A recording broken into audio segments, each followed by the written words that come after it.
ನಡುಕನ ಕಥೆಯ ಮುಗಿಸಿ ಕೊರಳ ನರವ ಕಡಿದು ಮುಗಿಸಿ ಇಂಚಿಂಚಾಗಿ ದೇಹ ಸೀಳಿ ನಡು ಬೀದಿಲಿ ನರಕ ತರಿಸಿ ಈಟದಂಗೆ ಹೊಸಕಿ ಬಿಡಲು ಬಿಸಿಯ ರಕ್ತ ಬಸಿದು ಬಿಡಲು ತುಂಡು ತುಂಡು ತುಂಡರಿಸಲು ತಪ್ಪುಗಳ ತಲೆ ಕಡಿಯಲು ಅಬ್ಬರಿಸುತ್ತ ಬೊಬ್ಬಿರಿಯುತ್ತ ಬಲಿಪೀಠ ಅಣಿ ಮಾಡಿರುವೆ.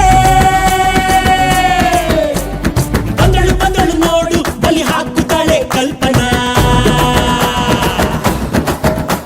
ಎಲ್ಲಮ್ಮ ದೇವಿಯ ಮುಂದೆ ಎಡೆ ಹಾಕುತ್ತಾಳೆ ಕಲ್ಪನಾ. ಗಡ ಗಡ ಗಡ ನಡುಕೊನಿಗೆ ಗುಡುಗು ಆಗುತ್ತಾಳೆ. ಸಿಡಿ ಸಿಡಿ ಸಿಡಿ ಸಿಡಿಲು ನಂಗೆ ಬಡಿದುಕೊಳ್ಳುತ್ತಾಳೆ.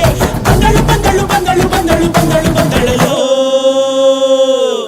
ಸುಂಟರ ಗಾಳಿ ಹಂಗೆ ಬಂದವಳು ಸಂಹಾರ ಮಾಡೋ ಶೂಲ ತಂದವಳು.